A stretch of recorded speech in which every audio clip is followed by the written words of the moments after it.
बगा साहब, अभी तो आपको गुड मॉर्निंग कहूंगा, शो के बाद में गुड नाइट कहूंगा, क्योंकि रात को तो आप सोए नहीं होंगे सर। 2 घंटे सो गया था। अरे तीन सर से क्या है। 3 से 5 बजे। सबसे पहले तो बताएं कि सर जो ट्रंप ने टैरिफ लगाए हैं वो कम लगाए, ज्यादा लगाए या ठीक ठाक।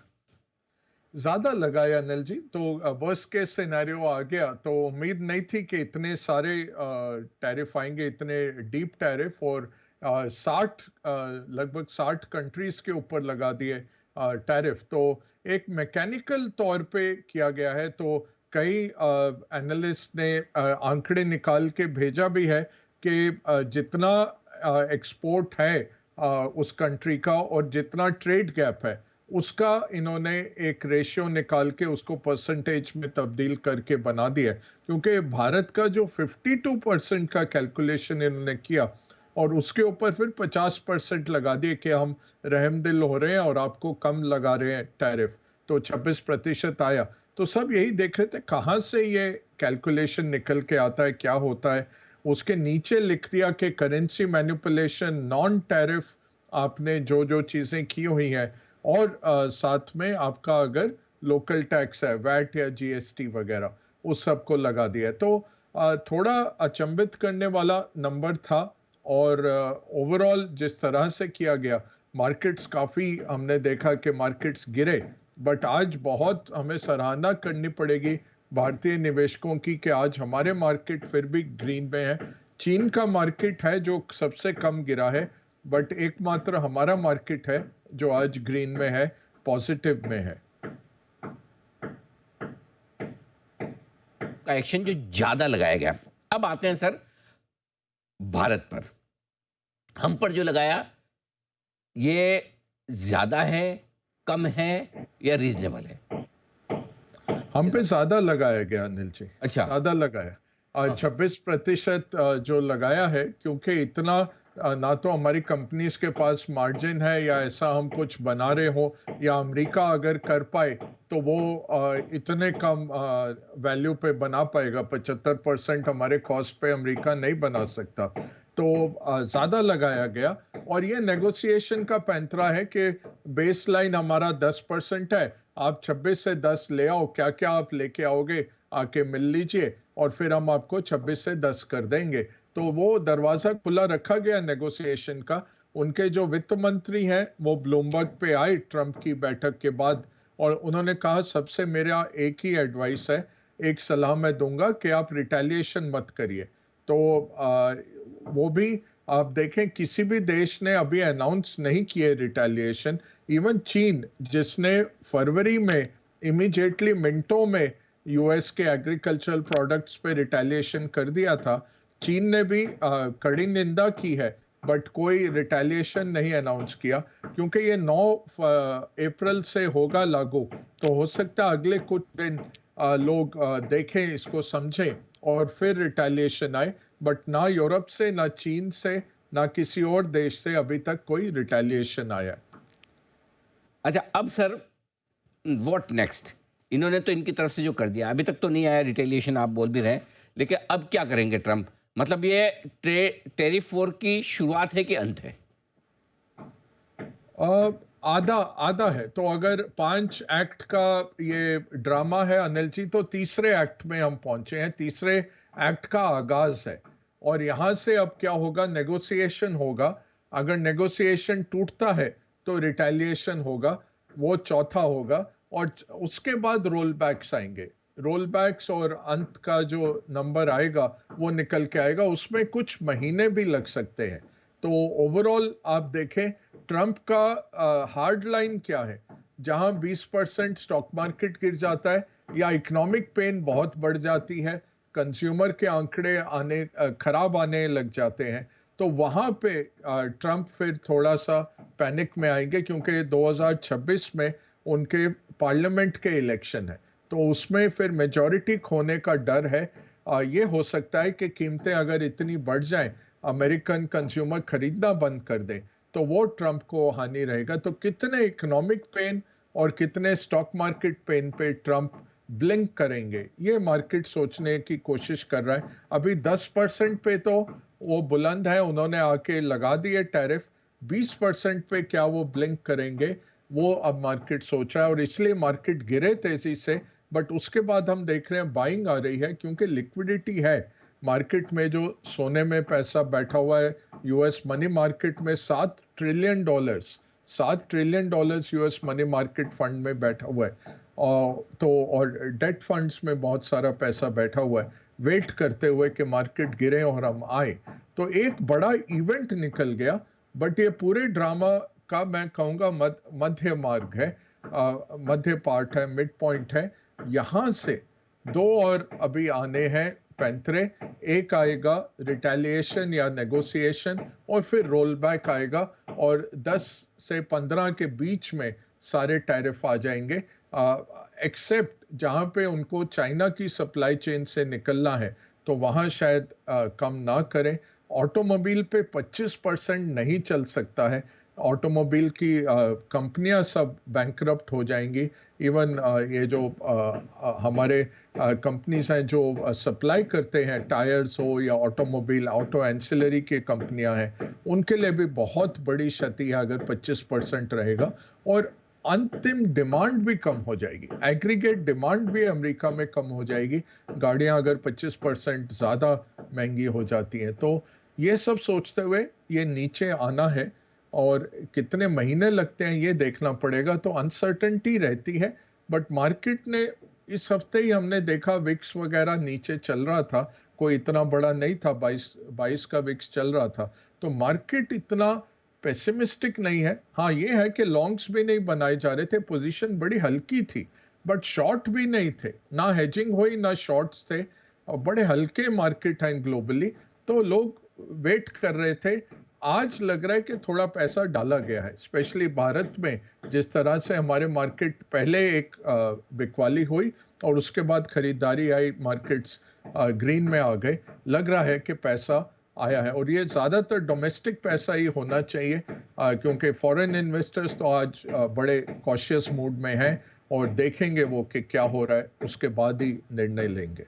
फॉरेन इन्वेस्टर्स देखना चाहते हैं क्या वो अमेरिका के बाजार? आपको क्या लगता है जिस तरह से डाउ फ्यूचर्स 800 पॉइंट नीचे है, नेस्डेक फ्यूचर्स करीबन 800 पॉइंट नीचे है, नेस्डेक फ्यूचर्स 400 पॉइंट नीचे है, सॉरी 650 पॉइंट, क्या लगता है अमेरिका में नी जर्क रिएक्शन दिखेगा या फिर शाम तक अमेरिकी बाजार भी काफ़ी हद तक इसको संभलने की कोशिश करेंगे?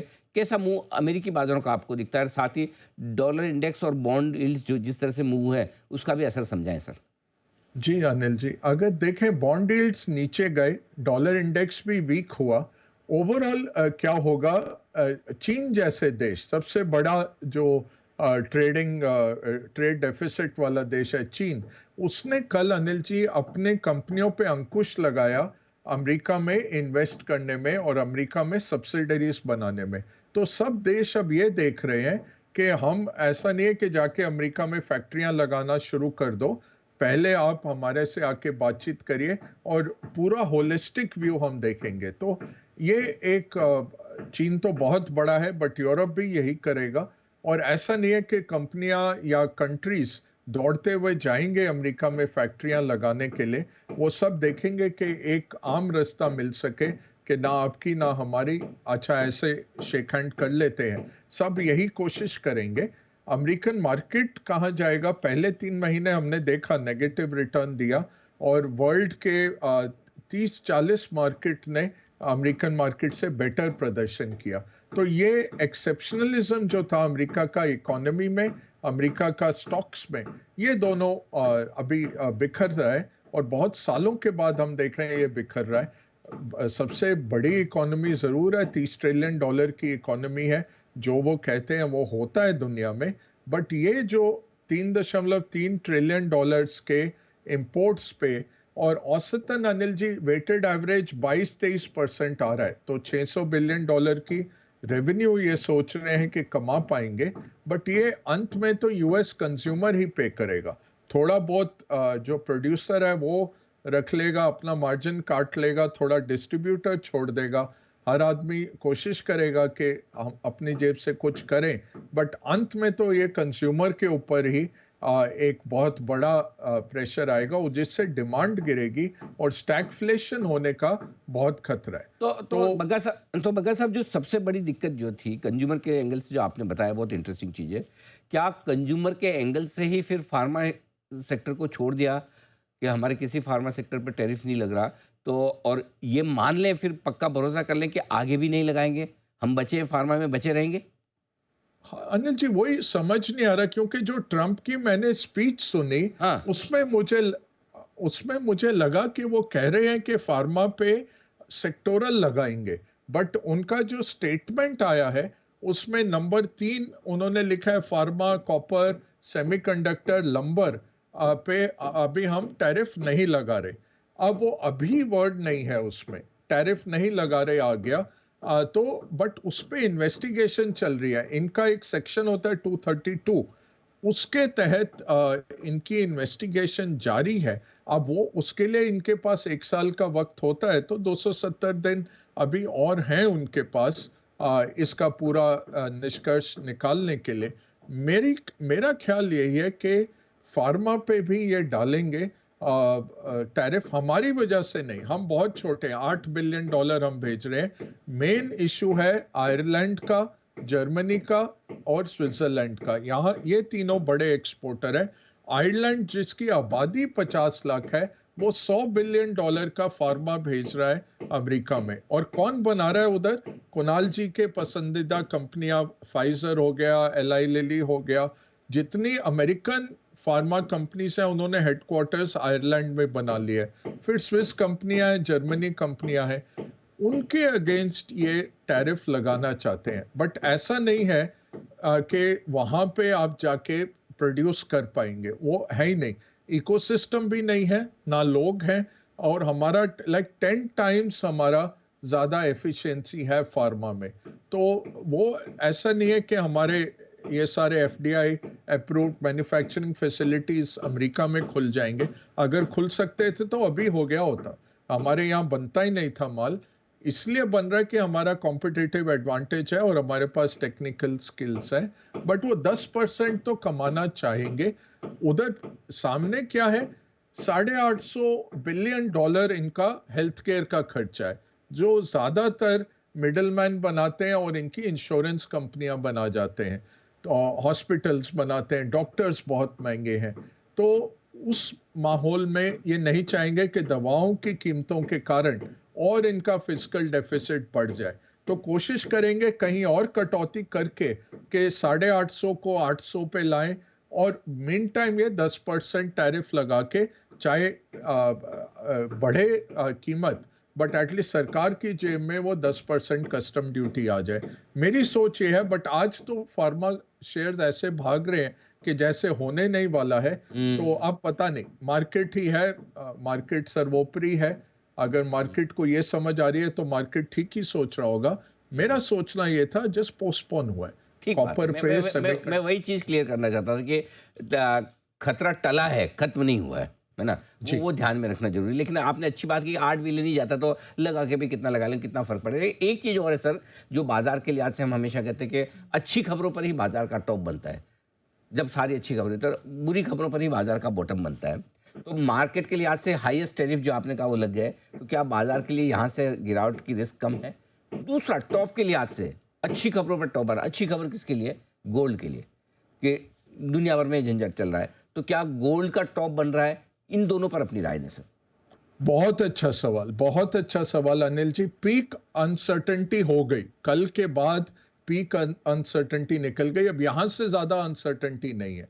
हाँ, जंग शुरू हो जाए, ईरान को बॉम्ब कर दें कल, वो नहीं कह सकते, वो ठीक है, जियोपॉलिटिकल तो कभी भी आप फैक्टर इन नहीं कर सकते पूरी तरह, बट ये टैरिफ के चलते इवेंट रिस्क निकला कल, और यही होगा अगले कुछ दिनों में। हम देखेंगे जब इन्वेस्टर्स देख पाएंगे पूरी तरह, सोचेंगे कि भाई पीक पीक अनसर्टेनिटी निकल गई। सोना भी बिल्कुल आपसे सहमत हूं, जिस तरह से सोना भागा है, और ओवरऑल देखें चाइनीज कंज्यूमर और भारतीय कंज्यूमर दोनों का जो सोने खरीदना है वो कम हुआ है अनिल जी।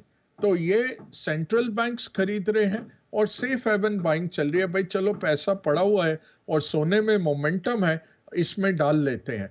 बट सोना भी पीक कर रहा है और आज का जो मूव हुआ फाइनली, बाकी सब चीजों को छोड़ के सोना खरीदा गया, जापानी येन खरीदा गया, स्विस फ्रैंक और जापानी गवर्नमेंट बॉन्ड, ये चारों चीजें आज सवेरे से खरीदी जा रही थी जब रिस्क ऑफ बहुत चरम सीमा पर था। अब सोने से भारतीय निवेशक जो है, आम हाउस होल्ड है, काफी ज्वेलर्स की कमेंट्री आ रही है कि लोग आके सोना बेच रहे हैं, नया नहीं खरीद रहे।